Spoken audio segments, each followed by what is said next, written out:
Fala galera, Teoria Geek, aqui é a Mayu e eu tô aqui pra apresentar mais um episódio do Bloco Animax pra indicar mais 3 animes pra vocês verem.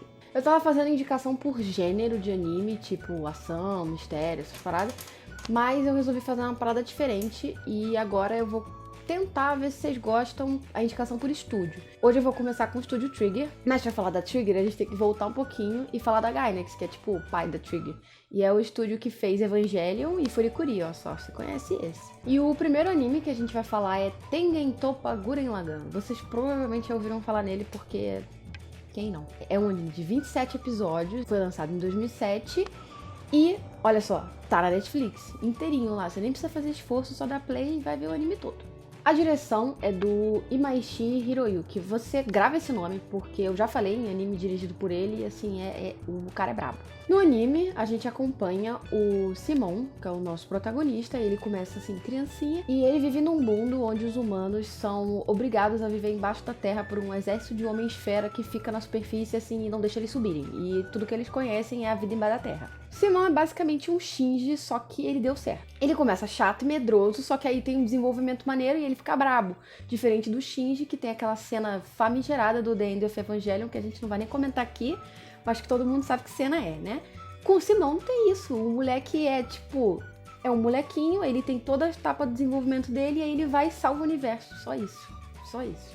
Definição de Gurren Lagann é basicamente os personagens muito carismáticos e o desenvolvimento das coisas numa escala surreal que não tá lá só pra tá lá. Ela realmente faz sentido tá nessa escala, mas é assim, uma coisa muito louca, não dá pra explicar. Vocês devem ter meu vídeo falando que não dá pra explicar. Nem sei porque eu faço esses vídeos e eu não consigo explicar nada, mas enfim. Vê, porque vale a pena e vocês não vão se arrepender. Ah, calma, importante, não procure spoiler, não faça isso com a sua vida, não procure spoiler, porque uma das melhores coisas desse anime é um momento que se você pegar spoiler, acabou, então não pega. E por que eu tenho que falar do Gurren Lagann primeiro, que ainda era lá da Gainax? Porque toda a equipe de staff que fez Gurren Lagann, praticamente toda, né? Ela, quando acabou a Gainax, ela foi e fundou a Trigger em 2011. Então, assim, Gurren Lagann é basicamente da Trigger, porque é a mesma galera que tá na Trigger agora. Agora que a gente já explicou essa história da Trigger e da Gainax, vamos para um anime que vem da Trigger mesmo depois de ser fundada, que é o Kill la Kill. E eu disse que vocês iam ouvir mais do Yamaichi, não precisou nem esperar muito. Também é do Yamaichi a direção desse maravilhoso Kill la Kill. Kill la Kill é um anime de 24 episódios que saiu em 2013 e também tem na Netflix, olha só. Isso aí tudo tem na Netflix porque eles fizeram uma parceria com a Trigger e aí, assim, vários animes deles vão parar lá depois de um tempinho que saem, então, assim, muito bom. Kill la Kill passa numa realidade fictícia onde os países do eixo ganharam lá a Segunda Guerra Mundial e o fascismo japonês continua ali vigorando bravo, firme e forte. Mas isso, assim, é mencionado brevemente no anime, eu nem tenho certeza se eles realmente confirmam, mas tudo dá a entender que esse é o clima da história. Os alunos da escola onde se passa lá a trama principal seguem uma disciplina assim bem rigorosa, tipo, a escola é praticamente uma ditadura mesmo, é bem intenso. E aí a Ryuko, a protagonista da história, ela cai no meio dessa escola aí, porque é aluna transferida, e aí ela se mete no meio da disputa de poder ali do conselho, da academia, e no meio de tudo isso ela quer se vingar pelo assassinato do pai dela, muito louco. Pra enfrentar as tretas lá do conselho estudantil, os dois aliados dela são a arma dela, que é uma espada meio tesoura, e um uniforme que ela já tinha, mas aí no meio da história ela descobre que ele fala. E assim, ele é bem legal. E aí, com o avançar da história, a gente introduziu também para uma organização que tem aí no meio dessas tretas toda, que é a Nudisto Beach. Que é isso mesmo, praia de nudismo, os caras ficam pelados e é isso mesmo. E o objetivo deles é lutar contra a Havok, que é a organização vilã da parada. Que eles meio que querem dominar o mundo. Tem muita gente que tem preconceito com Kill la Kill, porque assim, tem muito eti. E aí as pessoas acham que o eti é completamente sem sentido. Mas não é um eti sem sentido, não é aqueles harém que as garotas simplesmente caem no chão e pagam calcinha e tem nada a ver com a história. A parada é que assim, o Japão é muito conservador. Todo mundo sabe disso. E aí no universo do anime, ele é ainda mais conservador. Então o ato dos personagens estarem com pouca roupa ou lutarem contra as roupas é assim, é transgressão, é contra o sistema, sabe? Porque a censura é a roupa na história. E aí, assim, é revolucionário, galera. Não é eti sem sentido, não. A mesma questão do Gurren Lagann, da questão dos ritmos muito loucos e das coisas crescendo muito rápido, também tem. No Kill la Kill, a gente pensa que isso pode ser uma característica do Imaishi, né? Mas não é em todos os que ele faz isso, mas nesses dois ele faz. E o traço é muito legal. nas cenas exageradas tem aquele traço bem rabiscado, também tem em Gurren Lagann. E assim, tudo é exagerado. Os nomes dos golpes, os cenários, o traço, tudo um exagero só. E isso é uma das coisas que faz Kill la Kill ser tão legal. E aí, além de ter no Netflix, que eu tinha falado antes, também tem no Crunchyroll. Mas acho que no Netflix é até mais fácil de ver, né? Só pra me justificar aqui, eu tô endeusando muito o Yamaishi, né? Já falei de dois animes que ele fez. Então eu vou humanizar um pouco o cara e falar assim, ele já fez umas cagadinhas aí, não é só de vitória que o cara vive, não. O último anime que ele dirigiu, eu já indiquei aqui pra vocês, e quando eu indiquei, não tinha acabado ainda. Eu tava super empolgada, não sei se vocês lembram. Ai.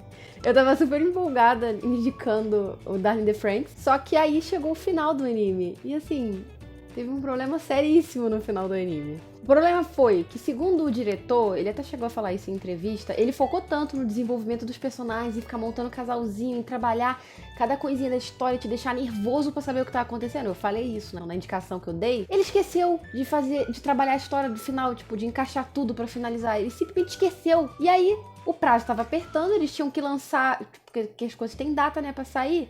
Os prazos estavam apertando e eles tiveram que simplesmente rushar a história principal inteira em pouquíssimos episódios. Aí o final ficou assim, acabou. E você ficou, como isso aconteceu? E aí foi isso. Ele errou porque ele se empolgou em trabalhar os carinha, mas chega de Yamaishi agora. Vamos falar do último anime, que é dirigido por outro cara muito legal, da Trigger, que é o Yo Yoshinari, que ele também trabalha junto aí com o Yamaishi em alguns projetos. Alguns é um diretor, outro é animador, ficam se dividindo tudo na Trigger, é meio assim, divididinho bonitinho.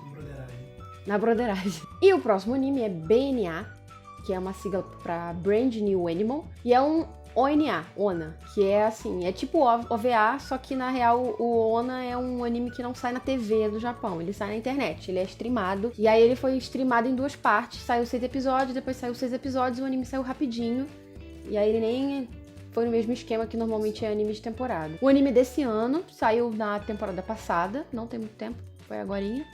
Ele tem 12 episódios e ele estará na Netflix. Ele não tá ainda, porque se eles atrasam essas coisas, eu acho que já tá na Netflix gringa, mas daqui a pouco vai chegar na Netflix brasileira, justamente por causa da parceria que eu falei da Netflix com a Trigger. E o Yo Yoshinari, que é o diretor desse projeto, ele é diretor de Little Witch Academia e ele é animador também em várias outras paradas, tipo, ele é animador de Evangelion, de Furikuri, de Gurren Lagann, de Kill la Kill e até do Darling também ele participa. Você vê essas loucura que é a Trigger, todo mundo trabalha aí junto, real. A história se passa num mundo fictício, novamente, que aí surgiram uns Homens-Fera, assim, no meio da... Os Homens-Fera, eles são meio parecidos, mas meio diferentes aí dos Homens-Fera de Gurren Lagann.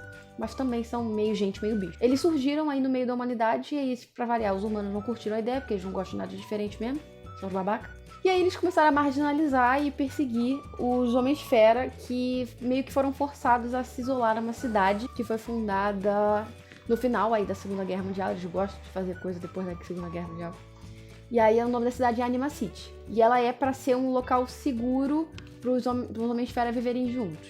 A protagonista da história é a Michiru, que ela era uma menina normal, mas em algum momento aleatório ela simplesmente virou um Homem-Fera que é tipo meio gente, meio Tanu. E aí meio desesperada, porque ela era uma pessoa normal, e aí ela começou a ser perseguida como todos os outros e foi tentar procurar tanto proteção quanto uma explicação e uma cura pra o que aconteceu com ela, porque ela achava que era algum tipo de doença, porque ela era humana e simplesmente virou Homem-Fera, e nesse universo não é assim que funciona, ou as pessoas nascem gente ou as pessoas nascem Homem-Fera. Chegando lá, ela começa a entender e conviver com Homens-Fera, porque os humanos normalmente não convivem com eles, e começou a ver o dia a dia e a realidade deles e como eles se interagem. E aí ela começou a simpatizar. E é bem bonitinho esse processo. Ele não é corrido, mas também não é muito lento, e é bem divertido ver. E aí, como geralmente acontece com os protagonistas, ela acidentalmente acaba no meio de uma treta e esbarra com o detetive que também tá no meio dessa treta, que é o nosso maravilhoso Ogami Shirou, homem lindo, que é um meio lobo Highlander, detetive brabíssimo, apaixonado pela cidade e pelos Homens-Fera, que vai fazer de tudo pra proteger aquilo lá. E eles começam a trabalhar juntos, e eu não posso falar mais da trama da história, porque tudo depois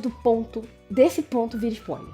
E o interessante é você ver esse desenvolvimento e as coisas surgindo e as pistas, e é isso, você tem que ver pra entender. Então é isso, esses foram os 3 animes da Trigger que eu indiquei hoje. E se vocês gostaram desse formato de indicar pelo estúdio, ou se gostaram dos animes, se já tiverem visto, se estão vendo, se forem ver, vocês botam aí nos comentários pra gente dar aquela interagida maneira. E Outro ponto, se vocês curtiram, é bom falar que saiu ano passado um filme do Yamaishi, dirigido pelo Yamaishi, que é Promare. O filme é maravilhoso e ele faz tipo um tributo a vários animes que o Yamaishi dirigiu e é muito gostosinho de ver, tipo, você já tendo visto, aí você vê aquela cena que você fica, ai, é de tal coisa, ai, é muito legal. E Promare é muito lindo, tudo nele é lindo.